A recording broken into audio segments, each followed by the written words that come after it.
Good evening, hello. Okay, it's 3.5 days post Rezum surgery for my prostate. It's just a quick progress report and what's been happening.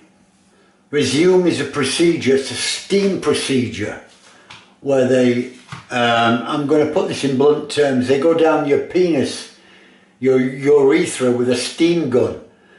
They pierce your urethra wall on either side, and at different sites, at different points, they hit it with 9 seconds of steam to kill off some of the prostate that is being enlarged, that is squashing your urethra, exclusively men, preventing you from passing urine easily.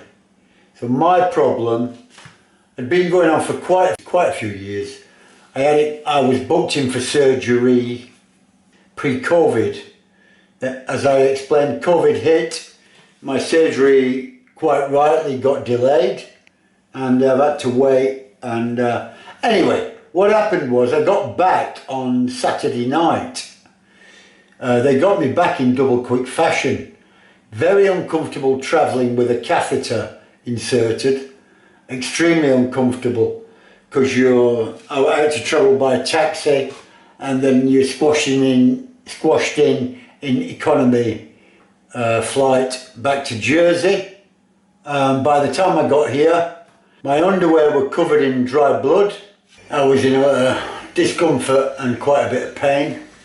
I was very constipated, and I think that, I don't normally have that sort of problem, so I can only imagine the general anaesthetic had caused that. And so not only was I having the discomfort from the swelling inside where they'd inflamed my prostate and my urethra, but also the catheter on top of the inflammation was causing pain as well and discomfort. So I arrived back in not a good mood. I had, you've got to smile, what else can you do? I arrived back not in a good mood and constipated, you see. So, no problem with the fasting. The fasting is normal to me and I have no problem with that. Once I flip that switch in my head, I can do it. So because they couldn't accommodate my dietary needs, I hadn't eaten since Wednesday about 6 o'clock.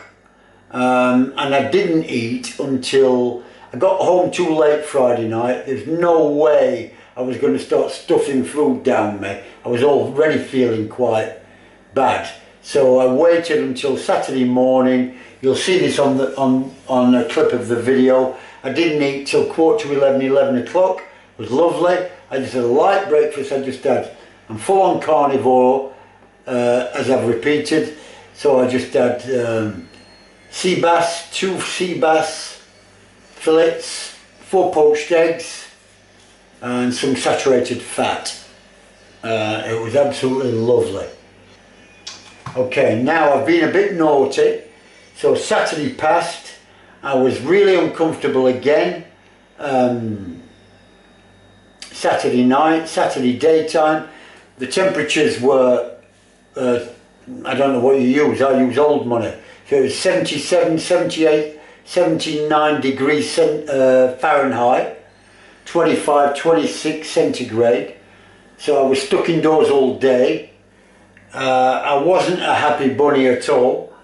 I know that I've got to calm down and recover from my surgery, but and I had every intention of keeping the catheter in until Tuesday, Wednesday, but you know, knowing how busy the health services are, you know, so I'm going to wait for a letter to come through to say, come up Leo, we're going to remove your catheter. And I thought, that ain't going to happen all week. There's no way they're going to do it in the next week.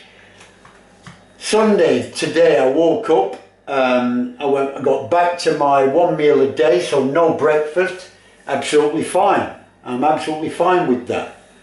But I was feeling a lot of discomfort. Some of this discomfort is X-rated. I don't think, I might try and clean it up on the next video and explain what was happening.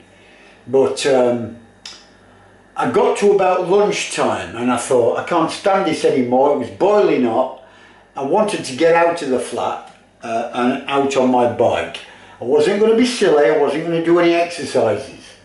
I'm addicted to exercise, in a good way, not in a negative way.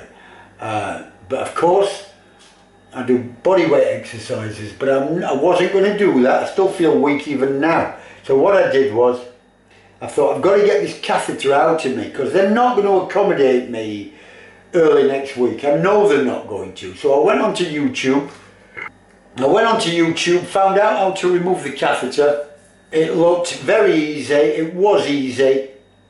I just removed the liquid from the anchor ball that's placed into your bladder. So I just used a syringe, sucked all the sterile water out of that bulb till it was flattened out, and then I just slid the catheter out, and the relief was amazing. Now, the danger is, because I took it out too early, I'm not going to be able to pee because of all the inflammation. So I had to prove to myself, before I left the flat, I had to prove to myself that I could pass urine. My bladder was already empty because I made sure it was empty before I removed the catheter. So when I removed the catheter, there was no urine in my bladder, or very little. But I tried to pass some. It came out like a fine spray.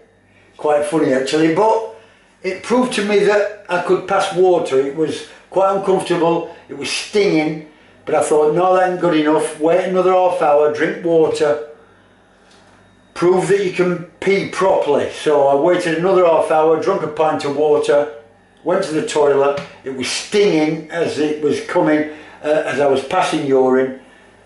The flow is actually worse than before the surgery. Of course it is, I expected it to be, because it's all swelled up. I've removed the catheter, which had a free-flowing tube through which the urine was coming through, free-flowing.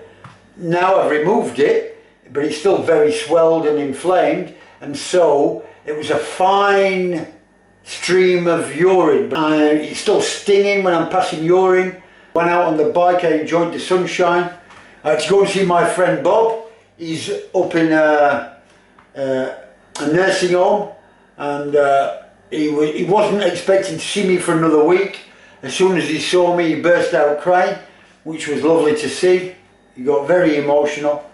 And so what I'm going to do is, tomorrow I'll update again. I'll let you know I've progressed for the next few days. Okay, so thank you. I hope you're enjoying this. Any man over 40 should be very, very interested in what I have to say about this procedure. Okay, so I hope this helps somebody, one person. That's it, the job is done. If it helps one person, the job is done, and I'll be happy about that. Okay, bye for now.